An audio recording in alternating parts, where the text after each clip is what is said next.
कोई भी बल्ब हो, एक बल्ब भगवान के मंदिर को प्रकाशित कर रहा है, दूसरा बल्ब टॉयलेट में कमोड को प्रकाशित कर रहा है, तो हम ऐसा कहेंगे क्या, ये मंदिर वाला बल्ब जो है इसने कितने पुण्य किए होंगे कि भगवान के मंदिर भी वो प्रकाशित कर रहा है, और जो टॉयलेट वाला बल्ब है ये महापापी होगा, इसीलिए उसको वहां लगाया गया। अच्छा, एक दिन ऐसा हुआ कि भगवान के मंदिर का जो बल्ब है वो फ्यूज हो गया। अब दूसरा बल्ब था नहीं, तो ऐसा करो बाथरूम में तो वो मोमबत्ती लेके चले जाना, भगवान को तो बल्ब चाहिए ना। हाँ जी, तो वहां से बल्ब निकाला और उसको वहां लगाया, कितना पुण्य किया होगा उसने। ध्यान से सुनना, प्रकाश जिसको प्रकाशित करता है उसके द्वारा प्रभावित नहीं होता।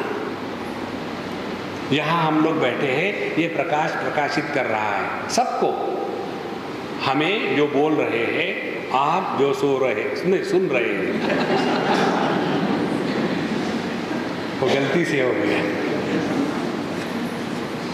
देखो, चाहे यहां डिस्कोर्स चल रहा हो या डिस्को चल रहा हो, प्रकाश को क्या फर्क पड़ता है? ध्यान से सुनना, हमारी आंखें चाहे नीला रंग हो, लाल रंग हो, काला रंग हो, आंखों को कोई फर्क नहीं पड़ता। चाहे गोल आकार हो, चौड़ा हो, लंबा हो, आंखों को कोई फर्क नहीं पड़ता। इसी प्रकार से कान, चाहे तारीफ करो सुनो, चाहे गालियां सुनो, कोई फर्क नहीं पड़ता कानों को। उसी प्रकार से मन में सद्विचार भी आते हैं और बुरे विचार भी आते हैं, मन को कोई फर्क नहीं पड़ता। और एक स्टेप आगे चले जाओ, इसी प्रकार से चेतन सत्ता को, चाहे वो मनुष्य के देह से प्रकट हो रही हो, चाहे वो गधे के देह से प्रकट हो रही हो, उस चेतन सत्ता को मनुष्य के देह से प्रकट होने से पुण्य नहीं और गधे के देह से प्रकट होने से पाप नहीं है। वह चेतन सत्ता अपनी असलियत है, उस पर किसी का प्रभाव नहीं होता। देखो, जैसे एक ही मन इंद्रियों के माध्यम से बाहर निकल करके अनेक नामों से कहा जाता है। जब मन आंखों से बाहर आता है तब उसको दृष्टि कहते हैं। वही मन जब कानों से बाहर आता है तब उसको श्रवण शक्ति कहते हैं। वही मन जब मुख से बाहर निकलता है तब उसको वाक शक्ति कहते हैं। मन तो वही है ना। और इसीलिए हमारे इन इंद्रियों के बीच में झगड़ा कहीं नहीं है, क्योंकि सबके पीछे एक शक्ति है, मन की।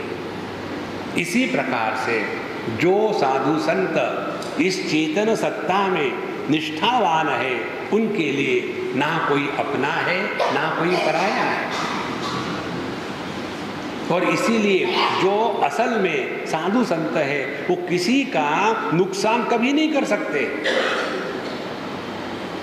देखो, अध्यात्म के नाम पर, धर्म के नाम पर जो गड़बड़ी होती है ना, वो इसलिए होती है कि वो कहीं भी परमात्मा के अगल बगल नहीं है। देखो, इसीलिए यह संभवः सर्वभूतानां, ये संपूर्ण सृष्टि में सभी की सभी सृष्टि एक ही परमात्मा की अभिव्यक्ति है। परमात्मा अनेक नहीं है। इस प्रकार से इस जगत का निर्माण हुआ। तो कैसे निर्माण हुआ? वैसे ही जैसे पानी में सूर्य का प्रतिबिंब पड़ा और सूर्य का प्रतिबिंब पड़ने के बाद वहां से प्रतिबिंबित सूर्य से एक दूसरा प्रकाश का स्रोत निकला और वो किसी के आंखों पर जाए तो दिखता है किस कौन कर रहा है ऐसा। इसी प्रकार से चेतन सत्ता ज्ञान स्वरूप है और वही ज्ञान स्वरूप चेतन सत्ता जब हमारे मन में प्रतिबिंब के रूप में प्रकट होती है तो मन भी ज्ञान स्वरूप है। लेकिन चेतन सत्ता का ज्ञान और अपने मन का ज्ञान, इसमें क्या फर्क है?